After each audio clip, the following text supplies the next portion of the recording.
Assalamualaikum warahmatullahi wabarakatuh. Alhamdulillahirabbil alamin. Assalatu wassalamu ala rasulillahi ajma'in, amma ba'd. Beberapa hari ini telah viral di media YouTube, yaitu lagu Aisyah istri Rasulullah Shallallahu Alaihi Wasallam yang dinyanyikan oleh banyak orang dengan iringan musik yang syahdu. Lagu Aisyah istri Rasulullah Shallallahu Alaihi Wasallam sendiri berisi keromantisan kisah rumah tangga Nabi Shallallahu Alaihi Wasallam dengan Sayyidatuna Aisyah Ummul Mukminin radhiyallahu anha yang dinilai syarat dengan makna. Sebuah lagu menjadi viral setidaknya memiliki 3 alasan. Bisa dari liriknya yang menyentuh, iringan melodinya yang merdu, atau pemasarannya yang bagus. Semua itu bisa jadi benar, namun tidak menutup kemungkinan anggapan ini salah.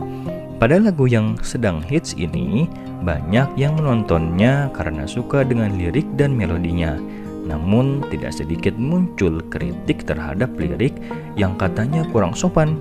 Di sini media dakwah mencoba untuk membedah lagu Aisyah istri Rasulullah Shallallahu Alaihi Wasallam.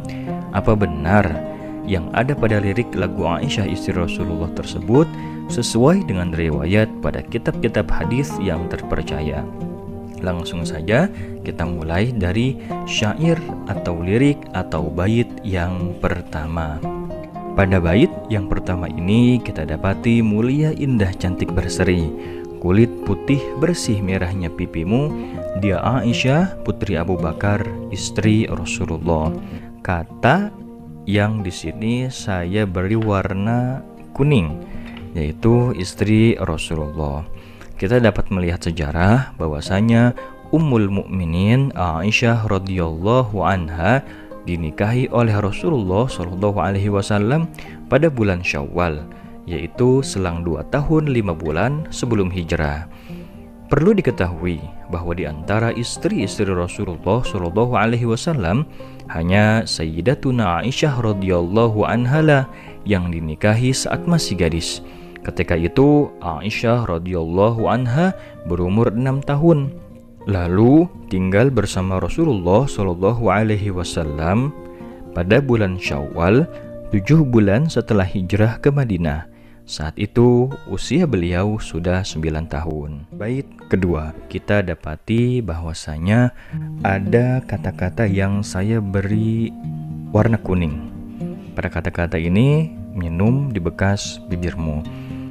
Kata-kata ini cocok atau sesuai dengan hadis yang direwayatkan oleh Imam Muslim, yaitu an Aisyah qalat kuntu asyrabu wa ana haid thumma unawiluhun nabiyya sallallahu alaihi wasallam fayad'u fahu ala mawdi'in fiyya fayashrabu wa ta'arraqu al-'arqa wa ana haid thumma unawiluhun nabiyya sallallahu alaihi wasallam fayad'u fahu ala mawdi'in fiyya walam yadhkur Zuhair fayashrab. Dari Aisyah radhiyallahu anha, dia berkata, saya pernah minum ketika saya sedang haid, lalu sisa minuman itu saya berikan kepada Rasulullah Shallallahu Alaihi Wasallam. Maka beliau meletakkan mulutnya pada bagian gelas yang terkena mulut saya, dan beliau meminumnya.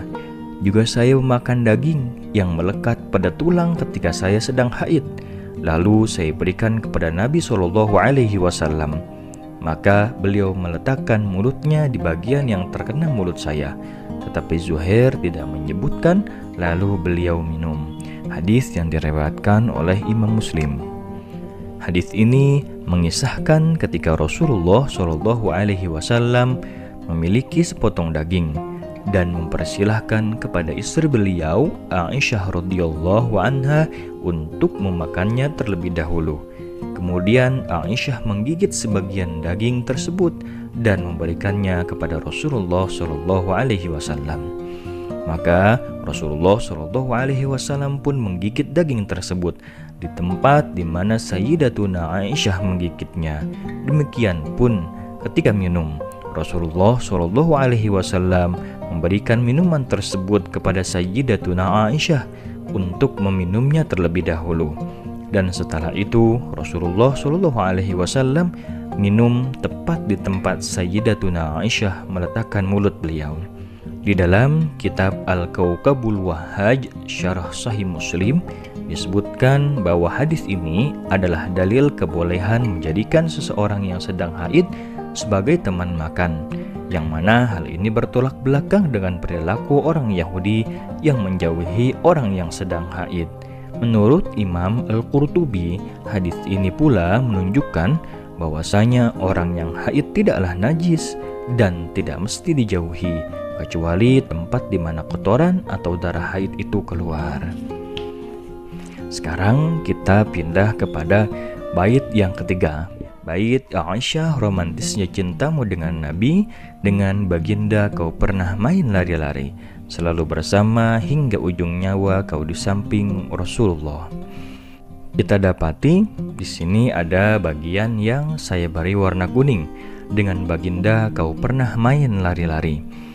Dari hadis yang diriwayatkan oleh Imam Abu Daud, an Aisyah radhiyallahu anha annaha kanat ma'an Nabi sallallahu alaihi wasallam fi safarin qadat fasabaqtuhu ala rijlayya falamma hamaltul lahma sabaqtuhu fasabaqani faqala hadhihi bitilka sabaqah, rawahu Abu Daud. Dari Aisyah radhiyallahu anha, aku bersama Nabi dalam sebuah perjalanan. Aku membalap beliau dengan kedua kakiku.